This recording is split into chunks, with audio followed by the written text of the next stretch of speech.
Welcome to Naga life media. Haemoglobin அளவை நேச்சுரலாக எப்படி இன்க்ரீஸ் பண்ணுறது, நம்ம ரத்தத்தில் ஹீமோகுளோபின் அளவை அதிகரித்து கொண்டு அனிமியான்னு சொல்லக்கூடிய இரத்த சோகை நோயை குணப்படுத்தக்கூடிய 5 முக்கியமான பழங்கள் பற்றி தான் நம்ம பார்க்க போகிறோம். ஹீமோகுளோபின் தான் நம்ம உடலில் இருக்கக்கூடிய உறுப்புகளுக்கு ஆக்சிஜனை சப்ளை பண்ணுது. அப்போ தான் நம்ம உடம்பு எப்போதும் ஆக்டிவாக இருக்கும். இது கம்மியானால் தான் நம்ம உடம்புல தலைவலி, உடம்பு டயர்டாக இருக்கிறது போன்றவை ஏற்படும். இதனால தான் நம்ம இரும்புச்சத்து இருக்கக்கூடிய உணவுகளை சாப்பிட்டு நம்ம ஹீமோகுளோபின் அளவை இன்க்ரீஸ் பண்ணிக்க முடியும். வாங்க அந்த 5 பழங்கள் என்னென்ன அப்படின்றத பார்க்கலாம். நீங்கள் இந்த வீடியோவை இப்போ தான் ஃபஸ்ட் டைம் பார்க்குறீங்க அப்படின்னா ரெட் கலர் சப்ஸ்கிரைப் பட்டனை சப்ஸ்கிரைப் பண்ணிவிட்டு பக்கத்தில் இருக்கிற பெல் பட்டனையும் கிளிக் பண்ணிவிடுங்க.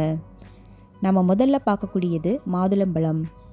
இதில் vitamin A and vitamin E இருக்குது. இதில் இருக்கக்கூடிய அஸ்காரிக் அமிலம் உடலில் இரும்பு சத்தை அதிகரித்து இரத்த சிவப்பு அணுக்களை உற்பத்தி பண்ணுது. எனவே இரத்தம் கம்மியாக இருந்தால் டெய்லி ஒரு மாதுளம்பழம் கண்டிப்பாக சாப்பிடுங்க.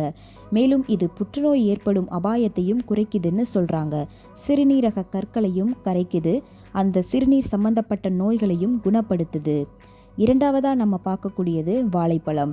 விலை குறைவாக கிடைக்கக்கூடிய ஒரு பழம்னா அது வாழைப்பழம் தான்.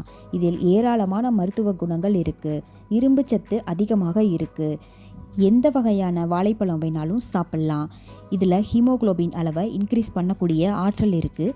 மேலும் இதில் ஃபோலிக் ஆசிட் சத்து இருக்கிறதுனால இதயத்துக்கு ஆரோக்கியத்தை தரக்கூடியது.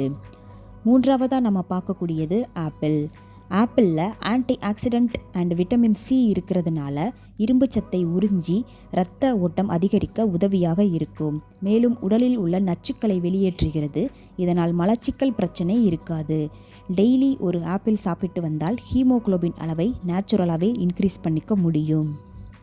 நாலாவதாக நம்ம பார்க்கக்கூடியது அத்திப்பழம். பிளட் இன்க்ரீஸ் பண்ணுறதுல ஒரு முக்கியமான பழம்னா அதில் அத்திப்பழமும் ஒன்று. இதன் விலை கொஞ்சம் அதிகமாக இருந்தாலும் உடலில் இரத்த உற்பத்தியை அதிகரிக்கக்கூடியது. இந்த அத்திப்பழத்தை இரவு நேரத்தில் உணவு சாப்பிட்டதுக்கு அப்புறமாக சாப்பிட்டால் ரொம்ப நல்லது. தலைமுடி வளர்வதற்கும் மேலும் கல்லீரல் வீக்கத்தையும் சரிப்படுத்தக்கூடிய ஆற்றல் இதுக்கு இருக்குது. அதனால பிளட் இன்க்ரீஸ் பண்ணுறதுக்கு டெய்லி 2 அத்திப்பழம் சாப்பிடுங்க. அஞ்சாவதாக நம்ம பார்க்கக்கூடியது டேட்ஸ்.